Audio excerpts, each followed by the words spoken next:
স্বাগত জানাচ্ছি তনুজা দাস। কর্মকর্তাদের রোশনালে পদত্যাগ করেছেন বাংলাদেশ ব্যাংকের 4 জন ডেপুটি গভর্নর। তারা হলেন কাজী সাইদুর রহমান, হাবিবুর রহমান, নুরুন নাহার এবং মাসুদ বিশ্বাস। আওয়ামী লীগ সরকার পতনের পর অফিস খোলার দ্বিতীয় দিনে কর্মকর্তাদের ক্ষোভের মুখে এই সিদ্ধান্ত নেন তারা। তাদের পদত্যাগের পর দায়িত্ব বুঝে নেন নির্বাহী পরিচালক 1 জাকির হোসেন চৌধুরী। এ সময় সেনাবাহিনীর সদস্যরা এসে পরিস্থিতি নিয়ন্ত্রণের চেষ্টা করেন।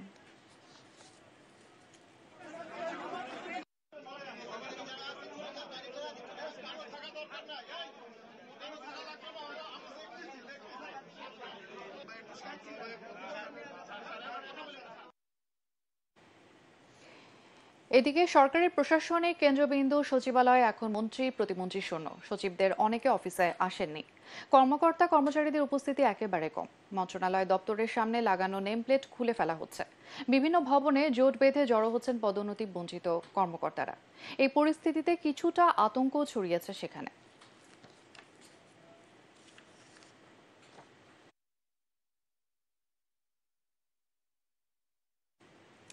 দর্শক, সচিবালয়ে এই মুহূর্তে আছেন আমাদের সহকর্মী মাহবুব কবির চপল। কথা বলছি তার সাথে। চপল, সচিবালয়ের পরিস্থিতি এখন কেমন দেখতে পাচ্ছেন? তনুজা, এই মুহূর্তে আমি দাঁড়িয়ে আছি সচিবালয়ের সবচেয়ে পাওয়ারফুল মিনিস্ট্রি বলা হতো স্বরাষ্ট্র মন্ত্রণালয়ে। আবার ঠিক ডান পাশে এটি হচ্ছে সাবেক স্বরাষ্ট্রমন্ত্রী আসাদুজ্জামান খান কামালের রোম, এবং তার নেম প্লেটের মধ্যে কিন্তু খোলা হয়েছে। তিনি তো বেশ আগে থেকেই অনুপস্থিত, এবং তার এখানে শুধু তিনি নন, তার আশপাশে যারা কর্মকর্তা ছিলেন, সচিব ছিলেন, কেউই কিন্তু সচিবালয়ে আসেননি। এখানে যারা এই মুহূর্তে আছেন তারা মূলত হচ্ছে যে গত 15-16 বছরে যারা বৈষম্যের শিকার হয়েছেন, এখানে তারা পদোন্নতি থেকে শুরু করে সুযোগ সুবিধা বৈষম্যের শিকার হয়েছেন, তারা এখানে অবস্থান করছেন। আমরা এরকম প্রতিটি মন্ত্রণালয় দেখছি। এখন তাদের দু একজনের সাথে একটু কথা বলতে চাই। আসলে আপনারা এখানে আজকে সমবেত হয়েছেন, জড়ো হয়েছেন কেন? ধন্যবাদ। আমরা জড়ো হয়েছি এই কথাটা ঠিক না, আমরা সবাই অফিস কলিগ, অফিস করতেছি। তবে বিগত 16 বছর ধরে যারা বৈষম্য শিকার তাদের মধ্যে একটা ক্ষোভ কাজ করতেছে, সেইটা নিরসনের জন্যই আমরা আলাপ আলোচনা, এবং যাতে মিনিস্ট্রির সব সুশৃঙ্খল থাকে, তা কেউ যাতে কোনো অপ্রীতিকর ঘটনা না ঘটায় এবং সবাই যাতে সহমর্মিতভাবে থাকতে পারি, এই জন্যই আমাদের। কেন বৈষম্যের শিকার হয়েছেন আপনারা? আমরা এখানে, আপনি জানেন, সচিবালয় প্রশাসনিক কেন্দ্রবিন্দু স্বরাষ্ট্র মন্ত্রণালয়, এখানে দুইটা ভাগ হয়েছে। একটা হলো সুরক্ষা বিভাগ আর একটা হলো জননিরাপত্তা বিভাগ। যদিও বিশ্বের ইতিহাসে স্বরাষ্ট্র মন্ত্রণালয়ে কোনো ভাগ নাই, এই ভাগের পর থেকেই বৈষম্য শিকার। সেখানে কিছু শ্রেণীর কর্মকর্তা আমাদের জননিরাপত্তা বিভাগকে ভিন্ন চোখে দেখার কারণে এই বৈষম্য শিকারটা হয়েছি। কেউ কেউ পদোন্নতি বঞ্চিত, কেউ লাঞ্ছিত, কেউ ট্রাইব্যুনালে বদলি। যেমন আমি নিজে আজকে 8 বছর ধরে সচিবালয়ের বাইরে বৈষম্যের শিকার হয়ে আমাকে সচিবালয়ে ঢুকতে দেয় নাই। মিশন অঞ্চলে আমি আপনারা যে বৈষম্যের শিকার হয়েছেন, কখনো কি প্রতিবাদ করেছেন যে আমার ন্যায্য পাওনা আমি পাচ্ছি না কেন? ধন্যবাদ এটিএন বাংলাকে। আমি দিলওয়ার হোসেন, প্রশাসনিক কর্মকর্তা, স্বরাষ্ট্র মন্ত্রণালয়ে আছি, জননীতি বিভাগে।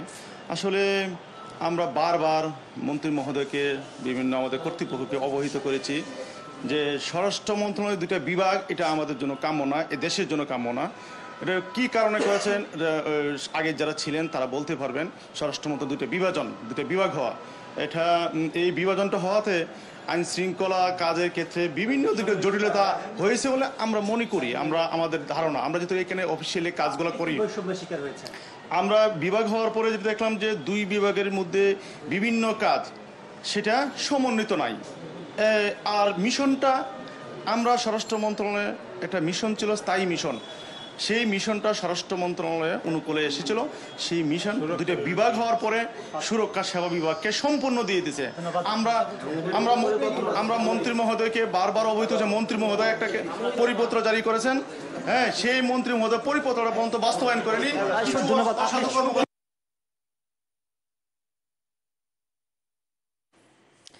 চপল, আপনাকে ধন্যবাদ। পুলিশ এবং র্যাবের শীর্ষ পর্যায়ে রদ বদল করা হয়েছে। র্যাপিড অ্যাকশন ব্যাটালিয়ন র্যাবের নতুন মহাপরিচালক হয়েছেন AKM শহীদুর রহমান। র্যাবের মহাপরিচালক হারুনুর রশিদকে পুলিশ সদর দপ্তরে বদলি করা হয়েছে। ঢাকা মেট্রোপলিটন পুলিশের নতুন কমিশনার করা হয়েছে মোহাম্মদ মাইনুল হাসানকে। ডিএমপি কমিশনার হাবিবুর রহমানকে পুলিশ সদর দপ্তরে বদলি করা হয়েছে।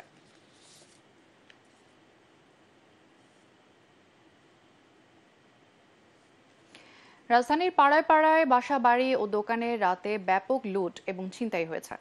শোরুম ভেঙে মালামাল নিয়ে গেছে দুর্বৃত্তরা। নিরাপত্তার অজুহাত দেখিয়ে পুলিশ কর্মবিরতি পালন করায় বন্ধ রয়েছে থানার সেবা। 999-এ ফোন করেও পাওয়া যাচ্ছে না কোনো সেবা। এই সুযোগে দুষ্কৃতিকারীরা বিভিন্ন এলাকায় দলবদ্ধ হয়ে বাসা বাড়িতে ঢুকে ভয়ভীতি দেখিয়ে ডাকাতি করে। ভীতিকর এই অবস্থায় মোহাম্মদপুর, আদাবর, ধানমন্ডি এলাকার হাজারো বাসিন্দার রাত কেটেছে নির্ঘুম। আরো জানাচ্ছেন মিজান শাহজাহান।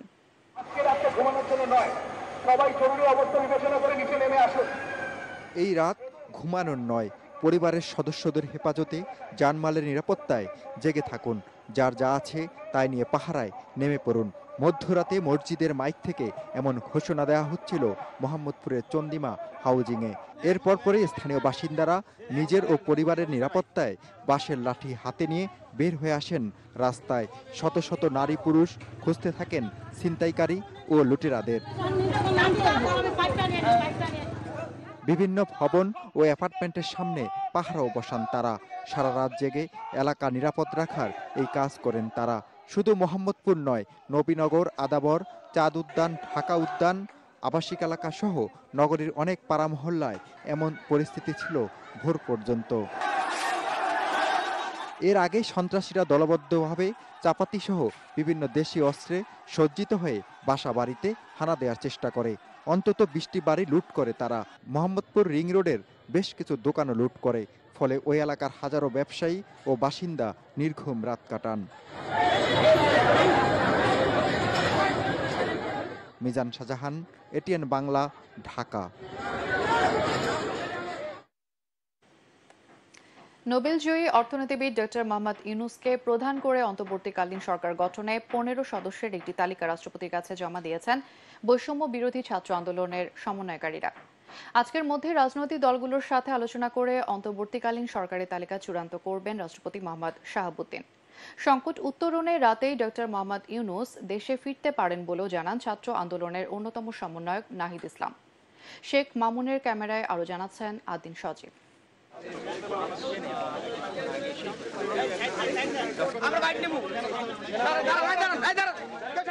সারা বাংলার ছাত্র নাগরিক তো বটেই, গোটা বিশ্বের বাংলা ভাষাভাষী মানুষ এবং আন্তর্জাতিক নানা মহল তাকিয়েছিল এই মুহূর্তের জন্য।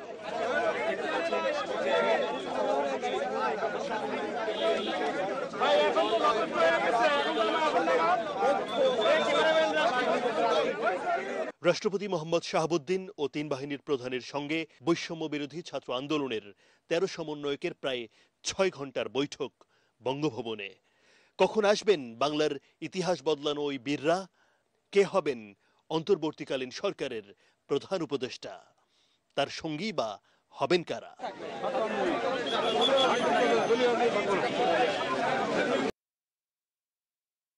দিনভর এমন অনেক প্রশ্নের উত্তর জানতে টেলিভিশনের পর্দায় চোখ কোটি কোটি মানুষের। ছাত্র জনতার গণ অভ্যুত্থানের নায়করা অবশেষে এলেন। আমরা সমন্বয়কদেরকে দেখতে পাচ্ছি, এখানে মেয়ে সমন্বয়করাও রয়েছেন। খুব সম্ভবত যে তথ্য আমরা জানতাম সেটাতে এখানে 13 সমন্বয়ক কথা বলেছেন। জানালেন নোবেলজয়ী ডক্টর মোহাম্মদ ইউনূস হবেন দেশের বর্তমান অভিভাবক। মহামান্য রাষ্ট্রপতি এবং সেনাবাহিনী, বিমান বাহিনী এবং নৌবাহিনী 3 বাহিনী প্রধানের সাথে আমাদের দীর্ঘ সময় বর্তমান পরিস্থিতি এবং অন্তর্বর্তীকালীন সরকার নিয়ে আলোচনা হয়েছে। আমাদের একটি ফলপ্রসূ আলোচনা হয়েছে এবং ছাত্র নাগরিক অভ্যুত্থানকারীদের পক্ষ থেকে যেই সরকার প্রস্তাব করা হবে সেই প্রস্তাবিত সরকারি চূড়ান্ত অন্তর্বর্তীকালীন সরকার হবে, সেই নিশ্চয়তা আমরা আজকে বঙ্গভবন থেকে পেয়েছি। আমাদের অন্তর্বর্তীকালীন সরকারের জন্য সরকারের প্রধান উপদেষ্টা হিসেবে সর্বজন গ্রহণযোগ্য নোবেল পুরস্কার বিজয়ী আন্তর্জাতিক খ্যাতিসম্পন্ন ব্যক্তিত্ব ডক্টর মোহাম্মদ ইউনূসের নাম প্রস্তাব করেছিলাম এবং আজকে মহামান্য রাষ্ট্রপতিও সম্মতি দিয়েছেন ডক্টর মোহাম্মদ ইউনূসকে প্রধান করেই অন্তর্বর্তীকালীন সরকার দ্রুত সময়ের মধ্যে গঠন করা হবে। মূলত আলোচনা করেছে তো 4 জন, তো ওদের যে আলোচনার স্কিল দেখেছি, ওদের যে আলোচনার আউটকাম দেখেছি, এটা একটা মুগ্ধ করার মতো। মানে আমি নিজে বিশ্বাস করতে পারি না ওরা এত ম্যাচিউরলি সব কিছু এত ডিল করতে পারে। আমরা খুবই লাকি, আমরা শুধুমাত্র মানে অভ্যুত্থানের নেতা পাই নাই, ইনশাআল্লাহ আমার মনে হয় রাষ্ট্র গঠনের নেতা আমরা পেয়ে গেছি ওদের মধ্যে। যখন স্বাধীন বাংলায় স্বৈর শাসন মুক্ত বাংলাদেশ, তখনও সারা দেশের জেলা উপজেলা বিশ্ববিদ্যালয় কলেজের সব সমন্বয়ক ও ছাত্র জনতার প্রতি আহ্বান, শান্ত হন সবাই। আমরা এই অন্তর্বর্তীকালীন সরকারের একটি তালিকা, প্রাথমিক তালিকা দিয়ে এসেছি, যেখানে নাগরিক সমাজ সহ ছাত্র প্রতিনিধিত্ব রয়েছে, এবং খুবই দ্রুত সময়ের মধ্যে আমরা এই তালিকাটি নিয়ে বিভিন্ন রাজনৈতিক পক্ষের সাথে আলোচনার মাধ্যমে এটি চূড়ান্ত করা হবে, এবং খুবই দ্রুত সময়ের মধ্যে অন্তর্বর্তীকালীন সরকার ঘোষণা করা হবে। আমি এটা একটু বলে দেই, আমাদের এই তালিকা যেহেতু চূড়ান্ত হয় না, এটা এখন প্রকাশ করা হবে না। আর অন্যান্য বিষয়ে আলোচনা চলছে, কতদিনের সরকার এসব বিষয়ে আলোচনা চলছে। এটা আমরা 10 থেকে 15 জনের একটা প্রাথমিক তালিকা দিয়েছি, সেই তালিকাটি এখন আমরা প্রকাশ করব না, যেহেতু এটা একটা প্রাথমিক। 24 ঘন্টার মধ্যেই সেই তালিকা সহ আপনারা অন্তর্বর্তীকালীন সরকারের ঘোষণাটি দেশবাসী পেয়ে যাবে। ঢাকা বিশ্ববিদ্যালয়ের আইন বিভাগের অধ্যাপক আসিফ নজরুল, আন্তর্জাতিক সম্পর্ক বিভাগের তানজিম উদ্দিন এবং ব্যবসায়ী নেতা একে আজাদ বৈঠকে অংশ নেন। এই হলো সেই বীর তরুণ প্রজন্ম যারা বাংলাদেশকে আরেকবার স্বাধীন করলো, তারা বাংলাদেশকে দিল একটা স্বৈরাচার মুক্ত স্বদেশ। তাদের জন্য এদেশের প্রত্যেকটা মানুষ এখন গর্ব করছে। কেউ যেন এই সুযোগে দেশকে ভুল পথে নিতে না পারে, সেজন্য শহর বন্দর পাড়ায় মহল্লায় প্রতিরোধ গড়ে তোলার দায়িত্ব দেন দেশের মুক্তিকামী ছাত্র নাগরিকদের। আদ্দিন সজীব, এটিএন বাংলা, ঢাকা। আজ থেকে খুলছে দেশের সব তৈরি পোশাক কারখানা। জরুরি বৈঠক শেষে বিজিএমইএ জানিয়েছে বুধবার গার্মেন্টস চালু হবে। কাজ চলবে সব বিভাগে। শ্রমিকদের কাজে যোগ দেওয়ার আহ্বান জানানো হয় বৈঠকে। এর আগে সরকারের সাধারণ ছুটি মেনে 2 দিন কারখানা বন্ধ রাখা হয়। পরিস্থিতির উন্নতি হওয়ায় উৎপাদনমুখী কারখানায় আমদানি রপ্তানি প্রক্রিয়া পুরোদমে আবারও শুরু করা হবে বলে আশাবাদী রপ্তানিমুখী শিল্পের ব্যবসায়ী নেতারা।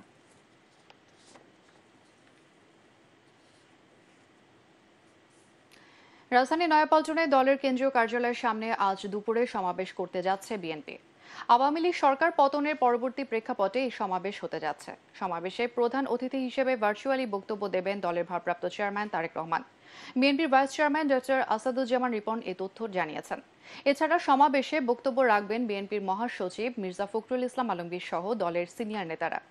এরই মধ্যে দলের কেন্দ্রীয় কার্যালয়ের সামনে রাজধানীর বিভিন্ন এলাকা থেকে মিছিল নিয়ে জড়ো হচ্ছেন নেতাকর্মীরা। দর্শক, এই মুহূর্তে নয়াপল্টনে আছেন আমাদের সহকর্মী এস এম আশরাফ। কথা বলবো তার সাথে। আশরাফ, সমাবেশের প্রস্তুতি কেমন দেখতে পাচ্ছেন এবং নেতাকর্মীদের মধ্যে প্রতিক্রিয়া কি? তনুজা, ঠিক 1 ঘন্টা আগেও আমি আমার দর্শকদের জানিয়েছিলাম যে নয়াপল্টনের অবস্থাটা কি। তার থেকে এখনকার যে পরিস্থিতির যদি পার্থক্য জানাতে চাই, যে মানুষ ছিল এখন তার দ্বিগুণে পরিণত হয়েছে, এবং আমরা যতটুকু বুঝতে পারছি ঘন্টায় কিংবা সময়ের সাথে সাথে এই মানুষ আরো বাড়তে থাকবে। এর একটা কারণ আমি বলতে পারি যে এর আগে বিএনপি যতগুলো সমাবেশ ডেকেছে, কর্মী এবং যারা নেতাকর্মী এসেছিলেন তারা জানতো যে তাদেরকে পদে পদে বাধার সম্মুখীন হতে হবে। আপনারা জানেন যে কখনই বিএনপি নেতাকর্মীরা কখনই এক মহাসমাবেশে সঠিকভাবে তারা অবস্থান নিতে পারেনি, পুলিশের বাধা ছিল, যে কারণে তারা অনেক আগেই এই সমাবেশ স্থানে আসার চেষ্টা করছিল। কিন্তু আজকের পরিস্থিতিটা একেবারে ভিন্ন। আপনি জানেন যে বলতে গেলে যে কোনো রকম বাধা নেই, কোনো পুলিশের বাধা নেই, কোনো গোয়েন্দা সংস্থার বাধা নেই। যারা নেতাকর্মী আছে তারা স্বতঃস্ফূর্তভাবে আসতে পারবে, এবং তারা জানেন যে ঠিক 30 মিনিট আগেও যদি রওনা দেন তারা ঠিক এসে পৌঁছাবেন। যেহেতু 2টার সময় এখানে সমাবেশ করাবে, তার ঠিক আগ মুহূর্তে এই মহাপল্টনের স্থানটা পুরোপুরি পরিপূর্ণ হয়ে যাবে বলে আমরা আশা করছি। তো এখানে একটা কথা থাকতে পারে যে এখন যেহেতু অন্তর্বর্তীকালীন সরকারের কথাবার্তা চলছে, তাহলে এখনই কেন বিএনপি এরকম একটি সমাবেশের ডাক দিল? এই বিষয়ে আসলে আমি কয়েকজন কর্মীর সঙ্গে কথা বলেছি, তারা এক একজন এক এক রকম মন্তব্য করেছেন। আমি একজন মাঠ কর্মী আমার পাশে আছেন, তার কাছে আমি একটু জানতে খুব সংক্ষিপ্ত করে যে এখন আসলে এই বিএনপি এই সমাবেশ ডাক দিয়ে কি অর্জন করতে চাচ্ছে? ধন্যবাদ আপনাকে। শহীদ রাষ্ট্রপতি জিয়াউর রহমান বাংলাদেশের প্রথম স্বাধীনতার সূচনা করেছিলেন। এবারে আবু সাইদ শহীদের মাধ্যমে যে সমস্ত শহীদ হয়েছে তাদের আত্মার মাগফিরাত কামনা করে আজকের এই মহাবাইলের মাধ্যমে আমাদের দলীয় নেতৃবৃন্দ শুধু এই সিদ্ধান্তটাই জাতির উদ্দেশ্যে জানাতে চায় যে এই দেশকে কেউ দাবায় রাখতে পারবে না, সুতরাং কোনো বহিঃশক্তি এই দেশের উপর হস্তক্ষেপ করার কোনো সুযোগ এখানে নাই। আপনাদেরকে ধন্যবাদ। আপনি যেমনটা শুনছিলেন যে দাবায় রাখতে পারবে না, তা ইতিমধ্যে প্রমাণ দিয়ে দিয়েছে ছাত্র জনতা। তারা কিন্তু স্বৈরাচারী শেখ হাসিনার পতন ঘটিয়েই কিন্তু তারা প্রমাণ করে দিয়েছে কখনো কোনো দাবায় রাখতে পারবে না। ছাত্র জনতা যখন জেগে ওঠে তখন আসলে কোনো স্বৈরাচার কখনো ক্ষমতার মসনদে বসে থাকতে পারে না। এই 2024 সালে এসে কিন্তু সেটা আবারও প্রমাণ হলো যে গণতন্ত্র টিকিয়ে রাখতে হলে সবার বাক স্বাধীনতা দরকার। গণতন্ত্র টিকে থাকতে হলে কিন্তু সবাইকে ভোটাধিকার দেওয়া প্রয়োজন। তো এই ছিল পল্টন থেকে আমার কাছে সবশেষ খবর। আশরাফ, আপনাকে ধন্যবাদ। এবারে আন্তর্জাতিক সংবাদ। ফিলিস্তিনের স্বাধীনতাকামী সশস্ত্র সংগঠন হামাসের রাজনৈতিক ব্যুরোর নতুন প্রধান হিসেবে নির্বাচিত হলেন ইয়াহিয়া সিনওয়ার। গত 21 জুলাই ইরানে নতুন প্রেসিডেন্টের শপথ অনুষ্ঠানে গিয়ে ইসরায়েলের গুপ্ত হত্যায় নিহত হামাস নেতা ইসমাইল হানিয়ার স্থলাভিষিক্ত হলেন সিনওয়ার। 61 বছর বয়সী সিনওয়ারকে 7 অক্টোবরের হামলার মাস্টার মাইন্ড হিসেবে মনে করে ইসরায়েল। সিনওয়ার গাজায় ইসরায়েলের বিরুদ্ধে যুদ্ধে নেতৃত্বে রয়েছেন। ফিলিস্তিনিকে নেতৃত্ব শূন্য করতে তাকে হত্যা করা ইসরায়েলের অগ্রাধিকার তালিকায় রয়েছে বলে জানায় আন্তর্জাতিক বিভিন্ন সংবাদ সংস্থা।